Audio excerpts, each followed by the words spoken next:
자, 오전에 하나님의 말씀 보도록 하겠습니다. 오늘 오전에 하나님의 말씀은 이사야 43장 7절 말씀 보겠습니다.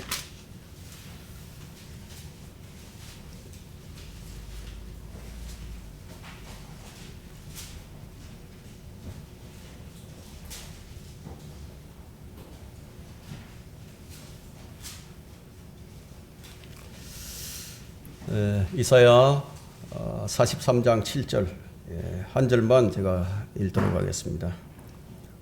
곧 내 이름으로 불리는 자는 모두 다 데려오라. 이는 내가 내 영광을 위하여 그를 창조하였고 내가 그를 조성하였나니 정녕 내가 그를 지었습니다. 오늘 이 설교 제목은 이제 하나님의 영광을 위하여, 하나님의 영광을 위하여. 이제 코로나 4단계가 이제 발효되었습니다. 지금 우리는 이제 지난 1월 달부터죠. 1년 7개월째 코로나 시대를 맞고 있습니다.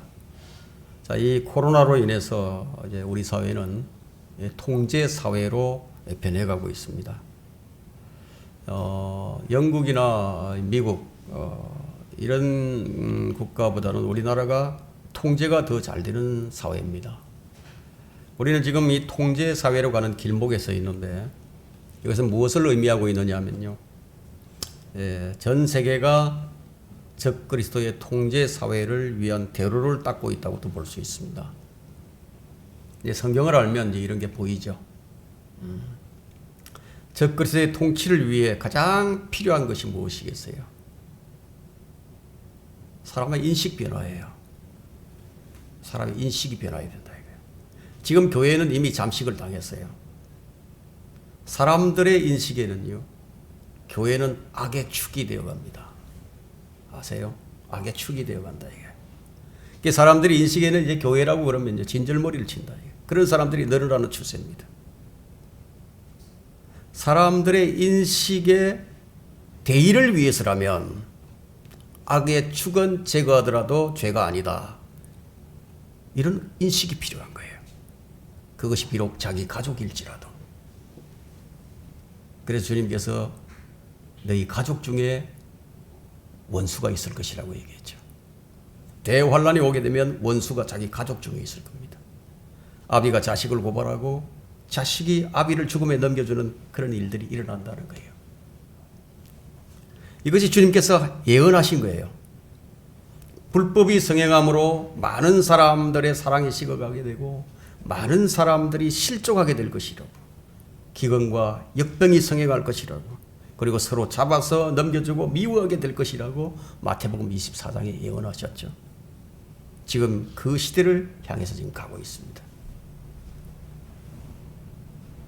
하나님의 영광이 아닌 적그리스도의 영광을 위해서 갑니다. 자, 우리 그리스도인들의 입술에는 하나님의 영광을 위하여 이런 수식어가 아주 습관처럼 붙어 있습니다.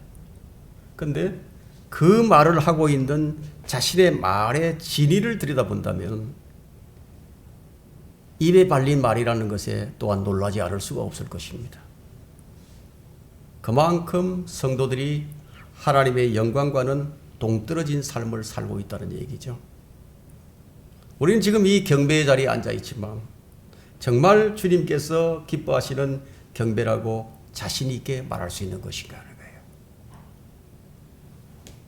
사람들은 지금 교회가 죽어가고 있고 거의 끝장난 것으로 보고 있습니다. 세상의 거친 소용돌이 속에서 교회는 좌절과 패배주의가 팽배하고 있는 것이 현실이에요. 세상을 이기는 승리는 이것이니 곧 우리의 믿음이라고 했는데 성경은 말씀하고 있는데 승리가 아니라 좌절과 패배주의가 만연해 있다는 것은요. 믿음을 상실했다는 거죠.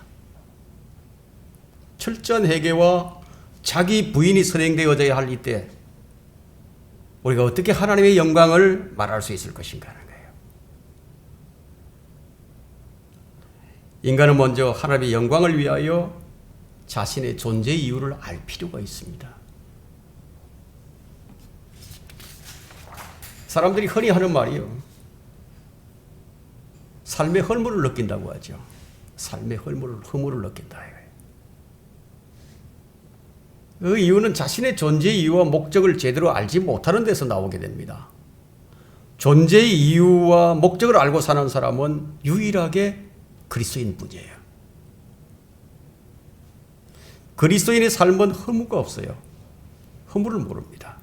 아무리 삶이 힘들고 고달프고 어렵더라도요, 자신의 존재의 이유와 삶의 의미를 부여할 수만 있다면요, 그것을 능히 견뎌내게 되는 것이 인간이에요. 그것이 자식을 위한 것이든 자신의 성공을 위한 것이든 그렇다 이거예요. 근데 모든 피조물의 존재 목적이 뭐냐? 주의 영광을 위한 것이다. 이것이 하나님께서 인간을 창조하신 목적입니다.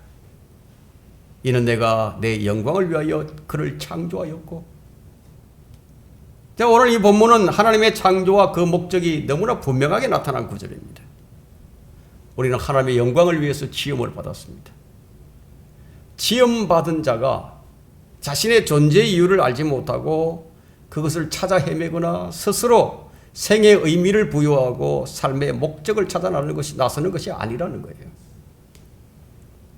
철학자들이야 이런 것을 찾아다니지만 그렇다고 해서 찾아지는 것이 아니라는 거예요. 평생을 찾아다니다가 깨닫는 것이 무엇입니까? 인생은 허무하다.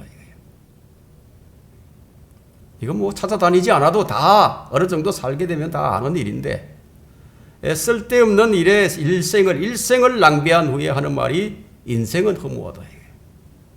근데 더 이상한 것은요, 그 인생의 허무함을 다 아는 사람들이 그런 철학자의 말 한마디에 그 한마디를 높이 평가한다는 것에 우리는 놀라지 않을 수가 없다. 왜 그런 것이죠? 자신을 지으신 분을 모르기 때문이에요. 우리를 지으신 분께서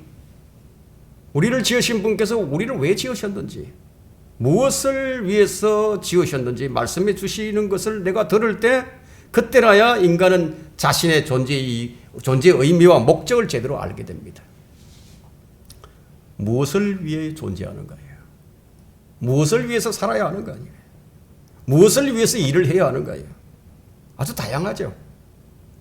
사람에 따라서 다양합니다. 여러분, 맹모삼천이라는 얘기가 있죠. 자신은 온갖 고생을 다 하지만 자녀들의 그 성공된 삶을, 자녀들만은 정말 성공된 삶을 살게 해야 되겠다는 그것이 그 삶의 목적이 된 사람들이 맹모삼천이죠. 현대판 맹모삼천은요, 아이들이 인생을 망쳐놓습니다. 인생을 망쳐버린다. 이게.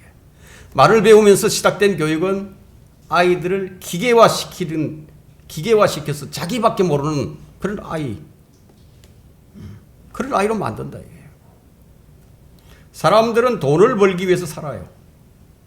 부와 명예와 권세를 얻기 위해서 사는 것이에요. 누구나 고생을 목적으로 하는 사람은 아마 없을 것입니다. 그런 것들 중에 무엇 하나 삶의 목적이 될 만한 것들이 있는 것인가요? 그런 것들은 사람들에게 옳게 보일 수 있겠지만, 그러나 그 끝은 죽음의 길입니다. 오늘 이 본문의 말씀은 이스라엘의 회복에 관한 말씀이에요. 하나님께서는 반드시 이스라엘을 회복시키십니다. 디아스포라하여 전 세계에 흩어져 있던 이스라엘 백성들, 이들은 누구인가 하는 거예요. 오늘 본문 말씀에 곧 내 이름으로 불리는 자는 모두 다 데려오라. 내 이름으로 불리는 자들이에요. 이스라엘이다. 이게. 이는 내가 내 영광을 위하여 그를 창조하였고 내가 그를 조성하였나니 정녕 내가 그를 지었습니다. 자, 이스라엘을 지으신 목적이 주의 영광을 위하여 창조되었다는 거예요. 창조의 목적이 그러하다면 하물며 성령으로 거듭난 그리스도인들은 두말할 필요가 있겠어요? 네, 두말할 필요가 없어요. 그런데 문제는 주의 영광이 무엇인지, 주께 영광을 어떻게 돌려야 하는지, 주의 영광을 위해서 사는 것이 무엇인지, 이 부분에 대한 명확성이 없다는 거예요. 그냥 막연하게 주님께 영광을 돌리려고 하죠. 오늘 우리는 이 부분에 대해서 고찰해보고자 합니다. 주께 영광을 돌리라. 첫 번째, 우리는 하나님의 영광을 위하여 살도록 창조되었습니다. 이제 그리스도인들은 참 독특한 사람들이에요. 아주 독특합니다. 왜냐하면 주님을 위해서 기꺼이 고생도 기꺼이 기쁨으로 감당을 하기 때문이에요. 무엇 때문에 이렇게 할 수 있을까요? 창조의 목적과 존재의 이유가 주의 영광을 위한 것임을 알기 때문에 그렇다. 우리가 해야 할 일은 하나님께 합당한 영광을 돌리는 것이 우리 삶의 목적이에요. 우리 존재의 이유입니다. 우리가 사는 의미가 바로 이것이에요. 주께 그 이름에 합당한 영광을 돌리라. 예물을 가져와서 그의 뜰들 안으로 들어오라. 시편 96편 8절에 말씀하고 있죠. 그렇다면 우리는 왜 주님께 영광을 돌려야 하는가 하는 거예요. 또 어떤 목적이 있죠? 어떤 이유가 있죠? 주님께서 우리를 사셨기 때문이에요. 우리 사셨어요. 너희는 값을 치르고 산 것이니 그러므로 하나님의 것인 내 것이 아니다 이거나. 하나님의 것인 너희 몸과 영으로 하나님께 영광을 돌리라 이거예요. 그러므로 너희가 먹든지 마시든지 무엇을 하든지 다 하나님의 영광을 위하여 하라 이거예요.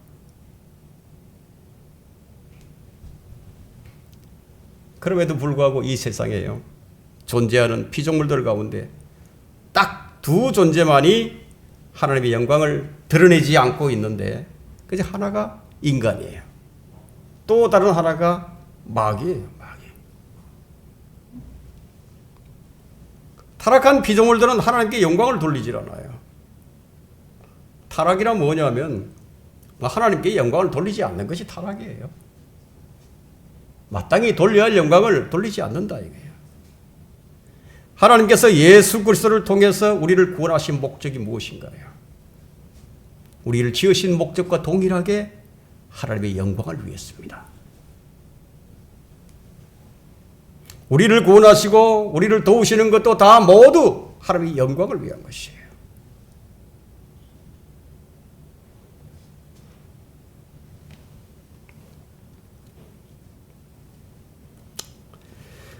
시편 79편 9절에는요.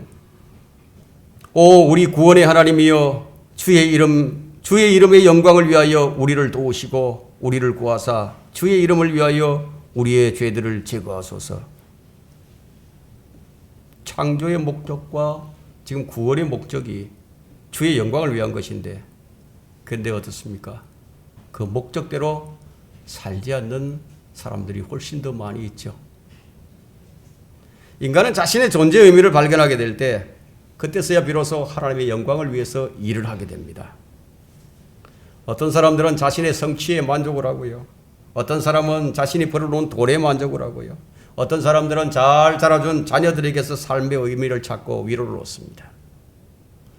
어떤 사람은 가족에게서, 어떤 사람은 친구에게서 의미를 찾습니다.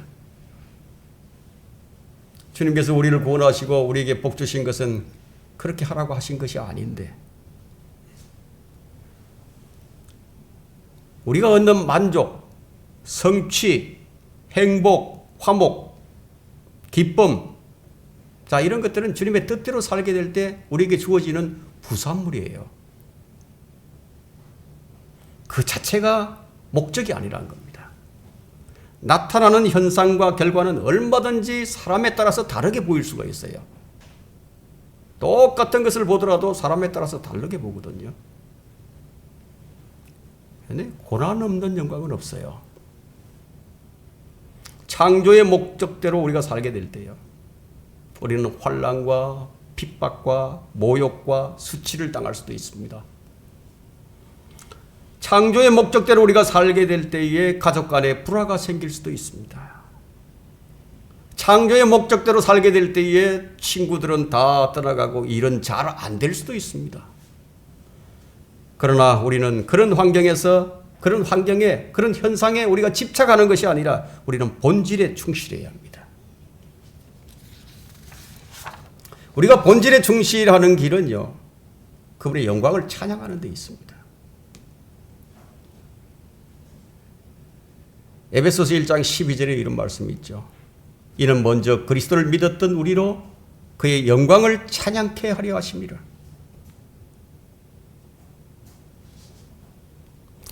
데살로니가후서 2장 14절을 한번 펼쳐볼까요?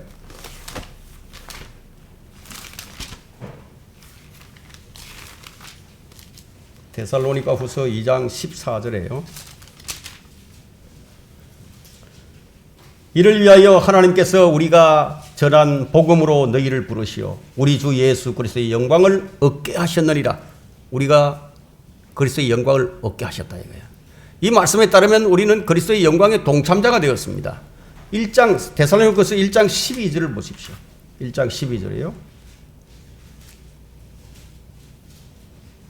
우리 하나님과 주 예수 그리스도의 은혜를 따라 우리 주 예수 그리스도의 이름이 너희 가운데서 영광을 받으시고 너희도 그 안에서 영광을 받게 하려 함이라.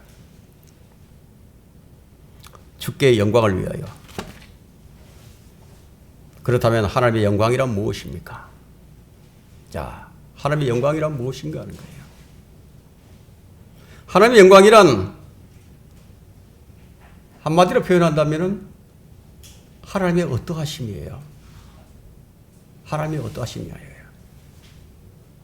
사람은 그의 인품이나 인격을 평가해서 그 사람됨이 어떻다. 자, 이런 말을 우리가 적용시키듯이 하나님께서는 그분의 인격에 상응하는 것이 무슨 딱 하나님의 영광을 위하여. 하나님의 영광이에요. 하나님의 인격에 상응하는 것. 하나님의 영광. 그 하나님의 영광이란 하나님의 신격과 능력과 위엄과 두려우심과 존귀함과 거룩하신 성품, 권능 등등 하나님이 드러나는 거다 이거. 드러난다 이거예요. 저 보이지 않으시는 하나님께서 지으신 피조물들을 통해서 자신을 나타내 보이는 것, 드러나는 것. 그게 하나님의 영광이 드러났다, 나타났다, 임했다 이렇게 얘기를 하죠. 하나님의 신격과 신성은 존재하는 피조물들을 통해서 분명하게 드러났습니다. 우주를 통해서요. 하나님의 전능하심과 무한하심과 광대하심이 드러났죠. 눈에 보이지 않는 작은 미생물부터 시작해서 저 멀리 보이는 우주의 거대한 행성들까지도 다 주님의 속성과 능력을 지금 드러내고 있다는 거예요. 현미경을 가지고 한번 미생물들을 관찰해 보세요. 천체망원경, 허블망원경, 입체경 뭐 이런 걸 다 동원해 가지고 우주를 한번 살펴보라 이거예요. 거기서 무엇을 발견하게 됩니까? 하나님의 신격이 스며들어 있음을 알게 되죠. 그래서 시편 기자가 말하기를 시편 19편 1절에서요. 하늘들이 하나님의 영광을 선포하고 창공이 그의 손으로 하신 일들을 나타내는도다. 사도 바울은 또요. 로마서 1장 20절에서 세상의 창조 때부터 그분에 속한 보이지 않는 것들이 분명히 보여졌고 심지어는 그분의 영원한 능력과 신격까지도 만들어진 것들에 의해 알려졌으므로 그들이 변명하지 못하느니라. 하나님이 그 영원하신 능력과 그 신격과 신성, 이들이 피조물을 통해서 드러나는 것, 보이는 것, 나타나는 것을 바로 하나님의 영광이 나타났다고 말합니다. 하나님의 영광은 창조에서부터 드러났죠. 그러나 창조보다 더 위대한 일이 무엇인가? 구속이에요. 창조보다 더 위대한 일이 구속이다 이게. 하나님께서 구속을 이루시는 방법을 성육신이라는 방법을 통해서 독생자를 이 세상에 보내신 것과 무엇보다도 그분을 십자가의 죽음에 내어주신 것을 생각을 한다면 더욱 그렇다 이거예요. 이 일은 하나님의 최고의 걸작이었습니다. 최고의 일이다 이거예요. 이 일을 통해서 죄를 짓고 타락한 인간의 구속과 회복이 가능해졌어요. 결국 피조세계의 모든 회복과 구속도 가능해졌습니다.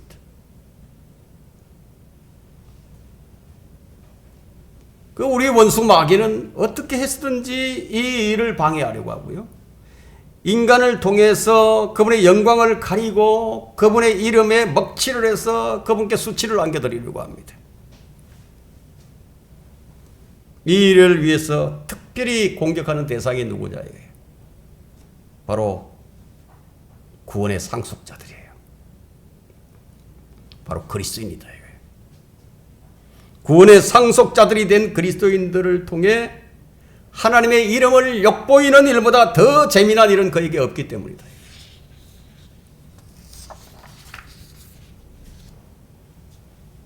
다니엘보다도 더 현명한 마귀는요, 어떤 방법들을 고안해내겠습니까?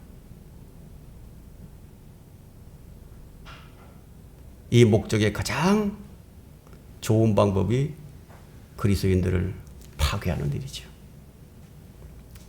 우리를 침체시키고 우리를 넘어뜨리는 일이에요. 이 영광스럽고 자랑스러운 구원을 가치없게 만들어버리는 일이에요. 구원을 믿는 자들에게 구원이 허구에 불과하다는 인상을 심어주는 거예요. 그리스도인들을 이런 상태로 만들어서 세상에서 도태되고 또 침체되고 짓눌려서 아주 비참하게 사는 자들이라는 인상을 심어주는 것보다 더 구속의 사역을 망치는 데 더 좋은 방법이 어디 있겠어요? 마귀는 그리스도인들을 세상에 매달리게 만들었어요. 우리를 낙심시키고 침체시켜 과거로 돌이키는데 실패하게 될 때는 어떻게 하느냐? 방향을 바꿉니다. 예전 행실로 되돌아가지 않고 있다 이거예요. 그때는 방향을 바꿔야죠. 미래에 대한 비전을 주고 미래를 보게 만듭니다. 마귀는 정말 그렇게 합니다. 미래에 대한 두려움을 주죠. 구원의 영원한 보장을 흔들죠. 미래에 대한 두려움을 주는 일을 심는 거예요. 여러분 마음에 심는다 이게. 이 마귀는 두려워하는 영을 통해서 그리스도인들을 어디에 빠지게 만드느냐? 극단적인 종말론과 음모론에 빠지게 만든다 이게. 그래서 수많은 사람들이 이런 극단적인 음모론에 빠져 있어요. 그 성경에 없는 것들을 계속 만들어내죠. 그러다가 그것이 거짓으로 밝혀지게 되면 조금 잠잠하다가요, 또다시 다른 음모론을 들고 나와서 그리스도인들을 혼미하게 만든다 이게. 여러분, 이 마귀가 믿지 않는 자들의 마음만을 어둡게 한다고 생각한다면 큰 오산이에요. 믿는 자들의 마음도 어둡게 만듭니다. 무엇으로 어둡게 만드는 거예요? 세상의 일들이죠. 육신의 정욕과 안목의 정욕과 생의 자랑, 이런 것들로 마음을 어둡게 해서 하나님에게서 멀어지게 만드는 거예요. 그래서 그리스도인이 일단 이제 주님께로부터 마음이 이제 멀어지게 되면요, 나타나는 것이 이제 어떤 것이냐면, 자기가 모든 영광과 혜택을 다 누리면서 주님께 영광을 돌리기 위해서라는 말을 잘 써먹는 거예요. 지금 이런 자들로 넘쳐납니다. 근데 문제는 자기가 하는 말의 진위를 알지 못해요. 아방의 거짓 선지자들이요, 예언을 할 때 그들이 하는 말이 거짓의 영, 미혹의 영에 의해서 한다고 생각하지 않았다 이거예요. 그들은 확신을 가지고 하나님께서 주셨다고, 하나님께서 이런 말씀을 내게 주셨다고, 그리고 선포를 했다 이거예요. 그런 종들이 지금 많다는 얘기예요. 그들은 마귀에 의해서 자기가 그 일을 하고 있다고 절대로 생각지 않습니다.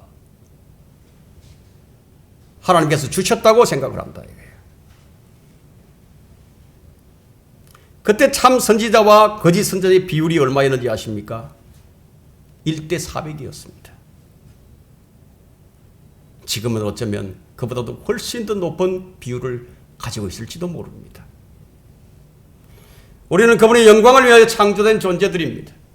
그리스도인은 하나님의 영으로 거듭난 사람들이에요. 창조의 목적이에요. 우리는 그분의 작품이니 그리스도 예수 안에서 선한 일을 위하여 창조되었느니라. 창조의 목적에 따라 합당한 삶을 사는 것이 우리의 본분임을 우리는 잊지 말아야 합니다.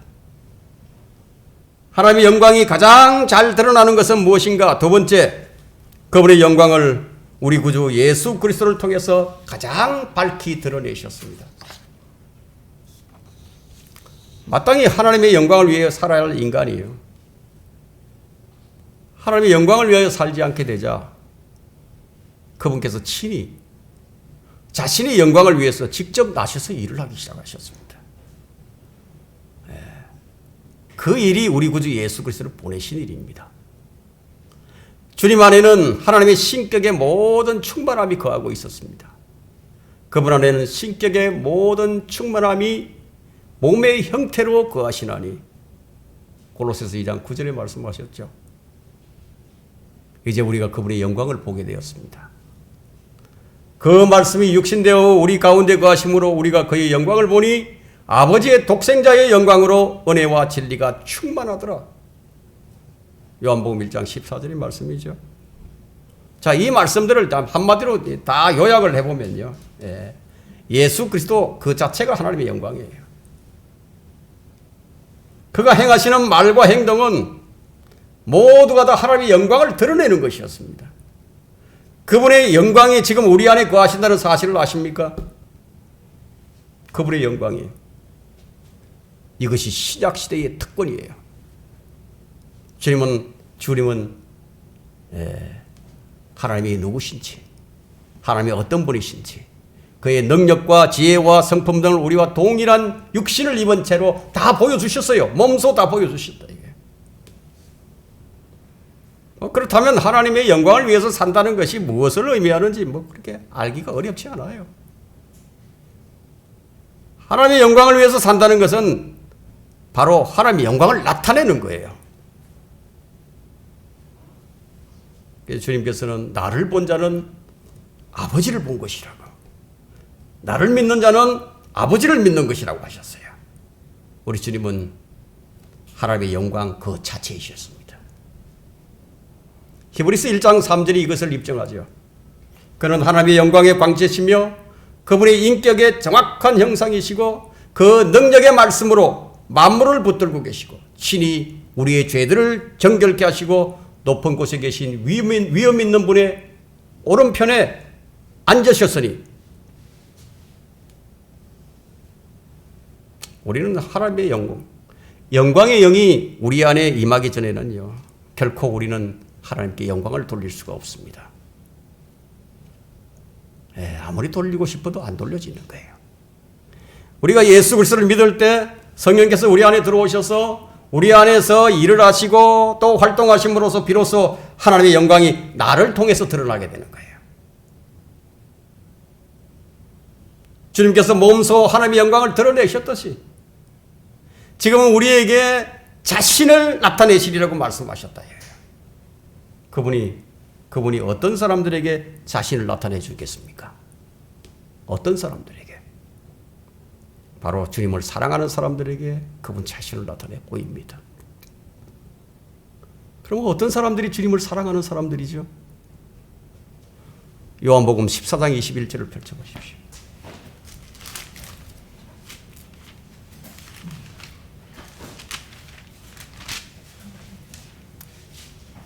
어떤 사람들이 주님을 사랑하는 사람이냐. 내가 사랑한다고 하나님께 인정을 받을 수 있는 것인가 하는 거예요. 소용없어요. 이렇게 하지 않는다면. 21절에 나의 계명들을 가지고 그것을 지키는 사람은 나를 사랑하는 사람이니 나를 사랑하는 사람은 내 아버지의 사랑을 받으리라. 또 나도 그를 사랑하여 그 사람에게 나 자신을 나타내시리라고 하더라. 자, 우리는 그리스도 안에서 하나님의 영광을 깨닫고 또 존귀하게 여기며 그분을 선포하고 우리 그분을 찬양하고 그분을 드러내고 그분의 영광을 위해서 우리가 살도록 지음을 받았습니다. 만일 하나님께 영광을 돌려야 할 피조물이 영광을 돌리지 못할 때는 존재의 목적이 상실돼 버립니다.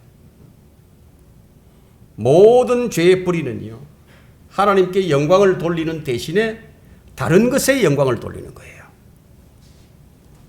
다른 것을 더 사랑하는 겁니다. 그렇다면 우리는 어떻게 영광을 돌릴 수 있는 것인가?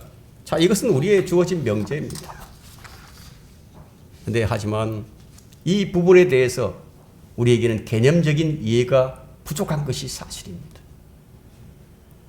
우리는 우리 안에 계신 주님, 성령을 통해서 일한 것들에 대해서만 하나님께 영광을 돌릴 수가 있습니다. 우리 육신의 힘과 지혜로 한 것들은 주님 받지 않으세요. 그래서 주님께서 요한복음 5장 41절에서 나는 사람들로부터 영광을 받지 않으리라. 나는 사람들로부터 영광을 안 받는다고 말씀하신 거예요. 뭐 육신으로부터 나오는 것은 그것이 어떤 것이 되었든 십자가에서 처리해야 할 것들이지 죽음에 넘겨줘야 할 것들이다 이거예요. 주님께서 하신 말씀을 기억해 보십시오. 가이사의 것은 가이사에게, 하나님의 것은 하나님께 바치라고 말씀하셨어요. 이때 우리가 주의해야 할 것이 있습니다. 주님이 내 안에서 이루시는 일들을요, 마치 자신이 한 것처럼 그 영광을 가로채지 않도록 우리는 주의해야 된다 이거예요. 우리는 한낱 도구에 불과합니다. 도구는 주인의 손에 들려졌을 때 그때서야 빛을 발합니다. 예리한 낫이요, 자신이 해보겠다고 해보세요. 모든 사람들이 발목을 다 잘라버리겠죠. 근데 주인의 손에 탁 들려질 때 필요한 부분을 잘라내죠.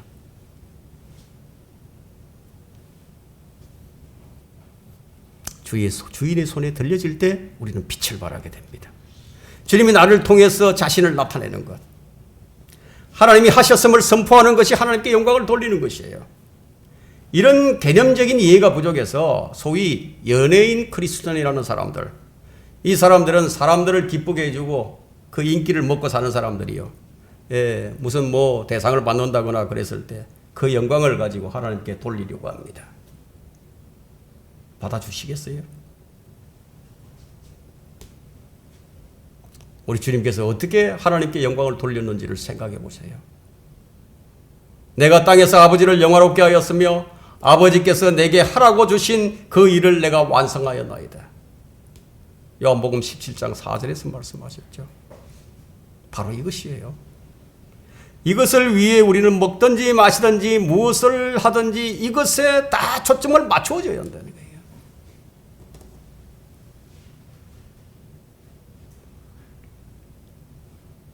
이것을 기억해 본다면 내가 지금 어떻게 사는지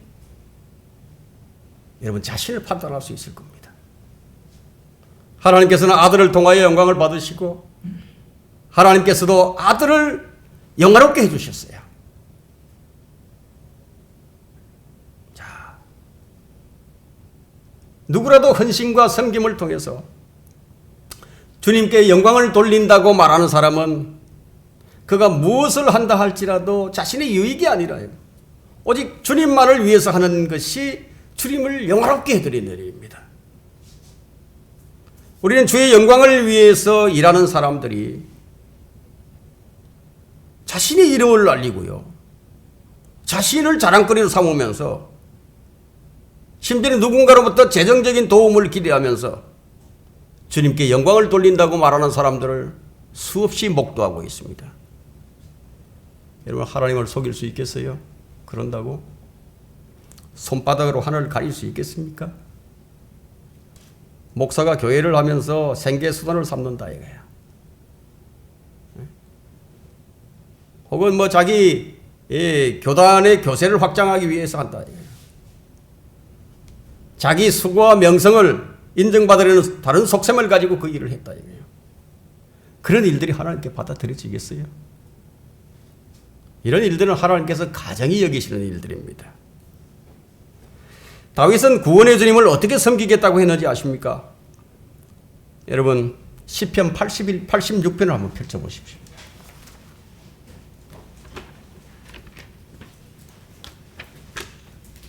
시편 86편 11절부터 좀 보겠습니다. 11절부터 13절까지입니다. 오 주여, 주의 길을 내게 가르치소서. 잘 모르니까 가르쳐 달라는 거죠. 내가 주의 진리 안에서 행하리니 내 마음을 모으사 주의 이름을 두려워하게 하소서. 주의 이름을 두려워하는 것도 쉽지 않으니까 지금 구하는 거예요. 오 주 나의 하나님이여, 내가 내 마음을 다하여 주를 찬양하며 내가 영원무궁토록 주의 이름을 영화롭게 하리니 이는 나를 향하신 주의 자비가 크시며 주께서 내 혼을 가장 낮은 지옥으로부터 구하셨음이니이다.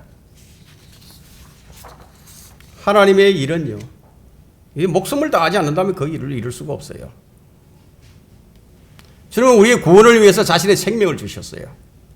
그렇게 해주신 답례로 우리는요, 우리가 혼신의 힘을 다해야 되는 거죠. 마음을 다하고 혼을 다하고 생각을 다하고 힘을 다해야 된다 이거예요.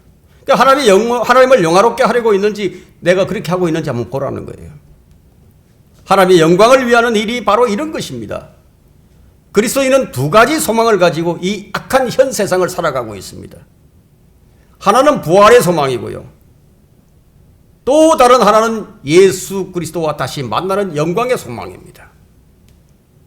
이 두 가지 소망을 주신 것으로 인해서 나타나는 것이 무엇이냐? 나타나는 것이 무엇인가 하는 거예요. 자기 생애로 하나님께 영광을 돌리지 않고 자기를 기쁘게 하려고 이 세상을 살아가고 있는 사람은 진리와 무관한 삶을 사는 사람입니다. 하나님께 헌신하지 않고 교회만 다녔으면 그 사람은 무슨 일을 했든지 그 일은 하나님의 영광을 위한 것이 아니에요. 우리는 모두 주님으로부터 받은 영적 임무가 있습니다. 미션이 있다 이거예요. 이 일들을 수행할 때 우리는 기쁨을 누리고 주님을 영화롭게 해드릴 수가 있습니다. 주님께서 아버지의 일들을 이루시기 위해서 그 일을 완성하기 위해서 하신 것처럼 우리가 해야 할 일이 있다 이거예요. 세 번째는 우리는 어떻게 하나님께 영광을 돌려야 하는가 하는 거예요. 사실 하나님께 영광을 돌려야 한다는 것은 아는데요. 그런데 구체적으로 잘 모르는 사람들이 많아요. 좀 더 우리가 구체적인 부분을 살펴보도록 하겠습니다. 첫째는 우리는 예배를 통해서 주님께 영광을 돌립니다. 우리가 지금 앉아서 지금 주님께 영광을 돌리고 있어요. 광야의 성막에서는 구름으로 불로서 주의 영광을 나타내셨는데, 자, 하나님은 이 예배에 응답하시는 분이시죠. 불로서 응답하시고 구름으로도 응답하셨다 이거예요. 주님은 곧 내 이름으로 불리는 자는 모두 다 데려오라. 무엇 때문에 데려오라는 겁니까? 경배를 위해서예요. 주의 영광을 위해서예요. 그리스도인의 의무가 경배입니다. 경배. 그렇다면 경배를 소홀히 여기는 사람은 자신이 지금 무엇을 하고 있는지를 알아야 한다는 거예요. 하나님의 영광을 위한 경배. 이것을 소홀히 하고서 우리는 좋은 믿음을 가질 수가 없습니다. 주님은 영과 진리로 경배해 드리는 그런 자를 찾으신다고 말씀하셨어요. 우리는 모두 올바른 경배자들이 되어야 합니다. 주님은 두세 사람이 내 이름으로 모이는 곳에 나도 그 가운데 계신다고 말씀하셨는데, 거듭난 성도들 안에는 주의 영이 이제 내주하고 계시기 때문에 사실 우리는 뭐 언제 어디서든지 경배를 드릴 수가 있어요. 주님의 영광은 이 경배를 통해서 드러나게 되는데요. 이 경배는 기독교의 정통성입니다. 그러나 이게 그 정통성을 우리가 성도들의 신앙 고백으로 받아들일 수는 없습니다. 왜냐하면 실제적으로는 죽어 있는데도 얼마든지 정통성을 유지할 수 있기 때문이에요. 교회 안에는 정통성을 철두철미하게 지키는 자들이 참 많이 있습니다. 그들은 성경의 가르침을 받아들이고 믿을 뿐만 아니라 전통도 잘 지킵니다. 그러나 경건의 모양은 있는데 경건의 능력이 없다 이거예요. 경건의 모양은 가지고 있는데 경건의 능력은 부인하는 자들이라는 거예요. 그럴 수도 있다는 거예요. 이게 무엇을 말하느냐면요. 주일 예배에 주일에 고백하는 믿음을 일상생활에서 실천하지 못하는 사람들, 근데 믿음이 실행이 안 된다는 거예요. 그들에게는 정통성은 있을지 모르지만 생명과 능력이 없다 이거예요. 정통성은 반드시 필요합니다. 그러나 단순히 지성적인 정의에 그치는 정통성은 매우 위험합니다. 구원에는 믿음만 필요하죠. 행위는 필요치 않습니다. 그러나 구원받은 이후의 삶은 행위가 너무 중요한 거예요. 구원받은 이후의 행위, 그리스도의 삶은 믿음의 실행을 나타내기 때문인데, 자, 우리의 삶은요, 영혼과 직결이 됩니다. 우리의 삶은 바로 하나님의 영광을 나타내는 척도가 된다. 자, 이것을 위해서는 우리가 성령으로 충만해야 할 필요성이 따르게 되고, 이것을 위해서는 우리가 세상과 일치하지 아니하고 마음을 새롭게 함으로써 변화를 받아 하나님이 선하시고 기뻐하시고 온전하신 뜻을 입증하는 것이 필요하다. 무엇을? 우리 삶을 통해서 바로 이것을 입증하는 거예요. 삶이 이것을 입증합니다. 그래서 바울은 그리스도인의 삶을 매우 중요하게 다루고 있습니다. 믿는다고 하면서 전혀 변화가 되지 않는다면 거짓말쟁이죠. 형식적인 믿음이에요. 그의 믿음은 신념이나 종교심에 지나지 않아요. 바울이 얼마나 많이 건전한 교리에 대해서, 그리스도인의 삶의 실행에 대해서 설명을 하고 있습니까?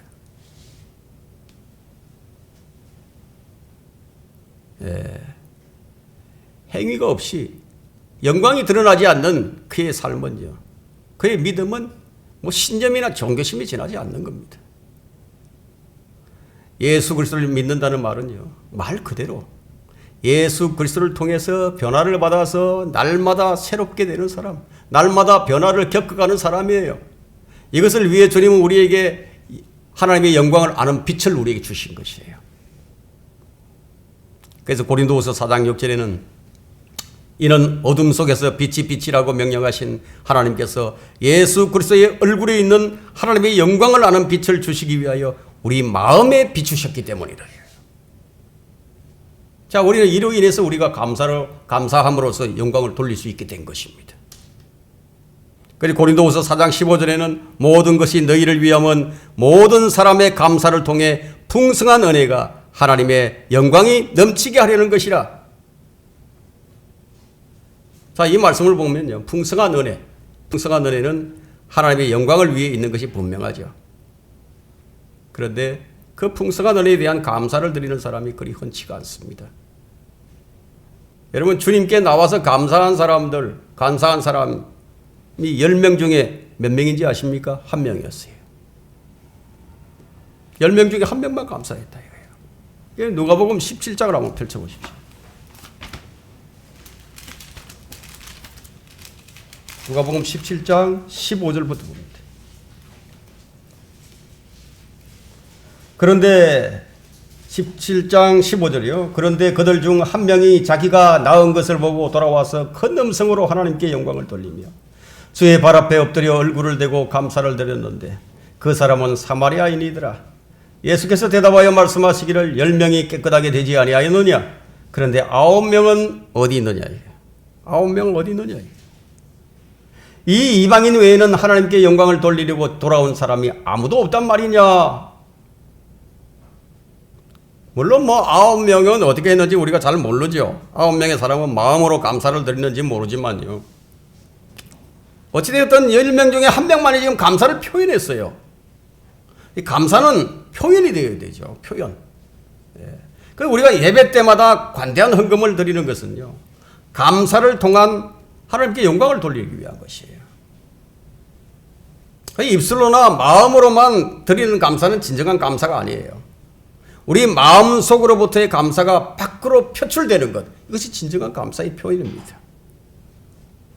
문둥병은 죄를 상징합니다.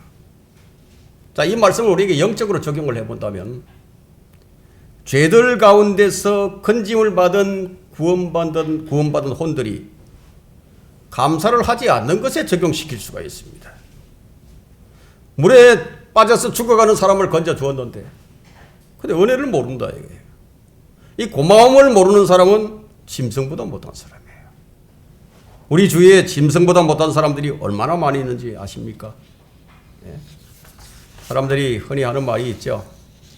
저 사람은 짐승보다도 못한 인간이라는 이런 말들을 합니다. 그 틀린 말이 아니에요.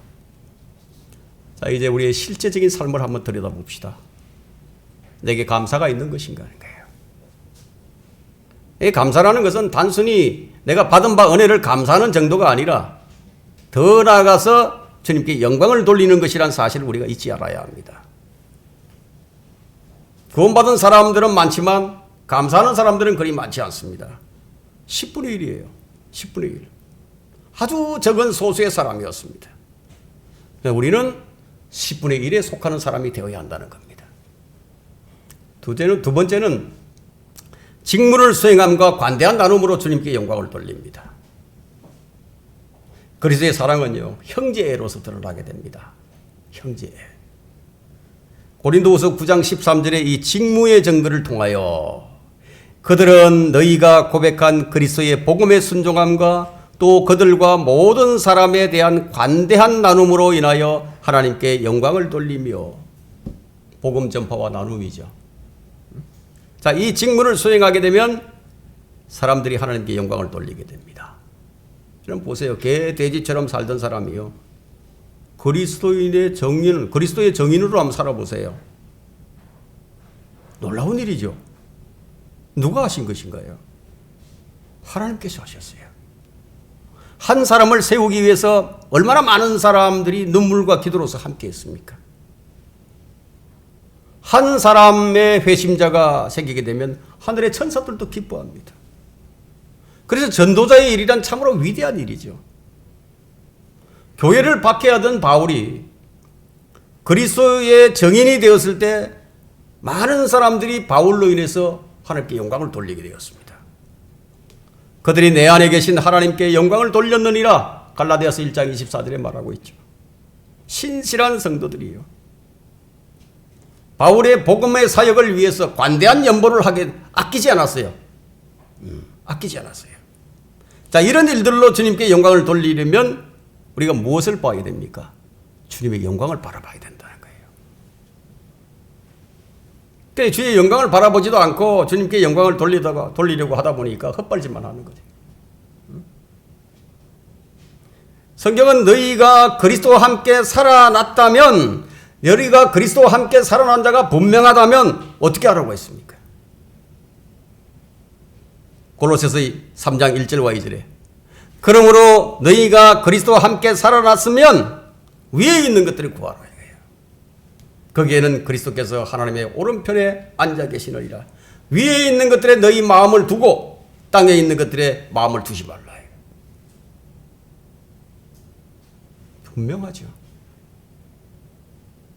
영광 가운데 계신 그분, 하나님의 보좌 오른편에 앉아 계신 주님을 바라보는 거예요.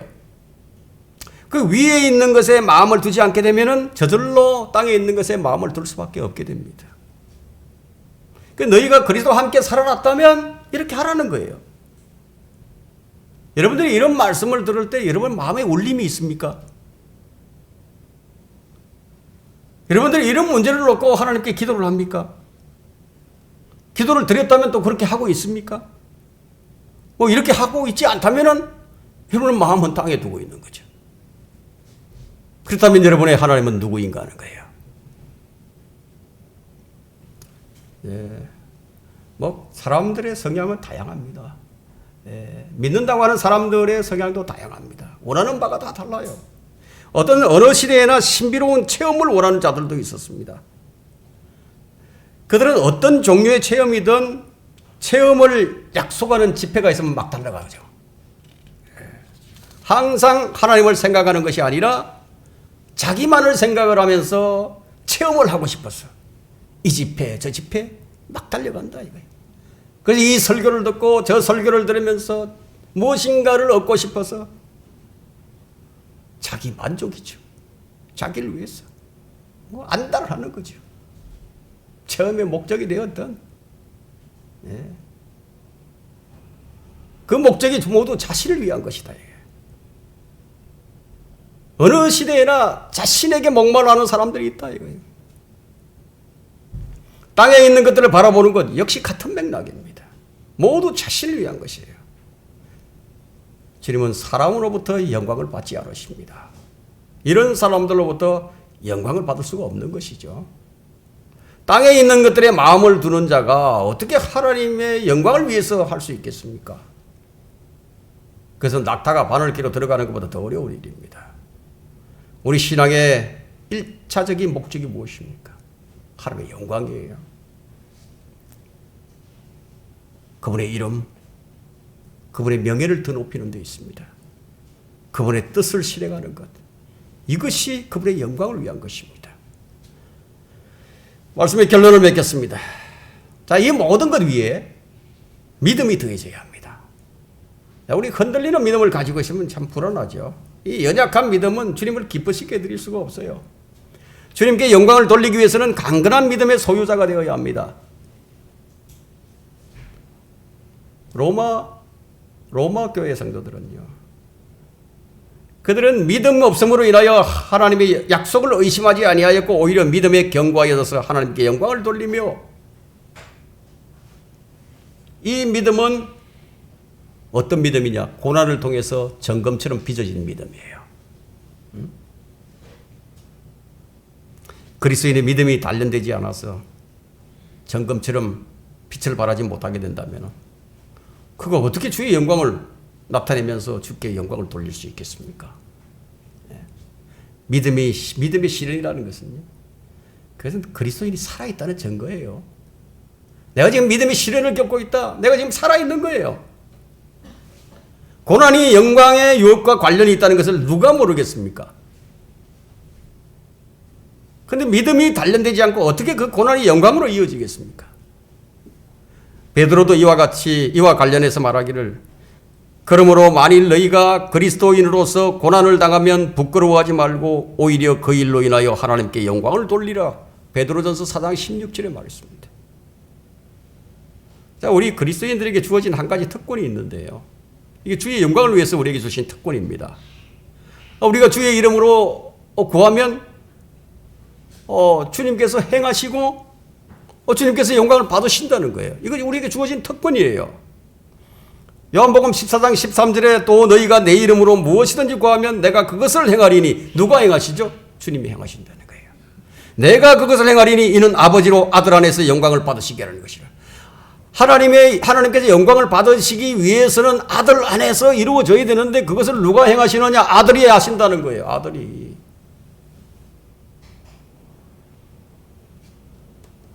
그래서 주님의 것으로 주님께 영광을 돌립니다. 그렇다면 하나님을 가장 영화롭게 하는 일이 무엇일까요? 성령의 열매를 맺는 일이죠. 성령의 열매. 그래서 요한복음 15장 8절에는 너희가 많은 열매를 맺는 이 일로 내 아버지께서 영화롭게 되실 것이요 너희는 내 제자가 되리라. 결과적으로 무엇입니까? 결과적으로 하나님께 영광을 돌리는 것. 결과적으로 주의 제자로서의 삶을 사는 것이 하나님의 영광을 위한 것입니다. 오늘 우리는 이 하나님의 영광에 대해서 살펴보았습니다. 우리 모두가 하나님을 영화롭게 할 수 있기를 바랍니다. 네, 설교를 마쳤습니다.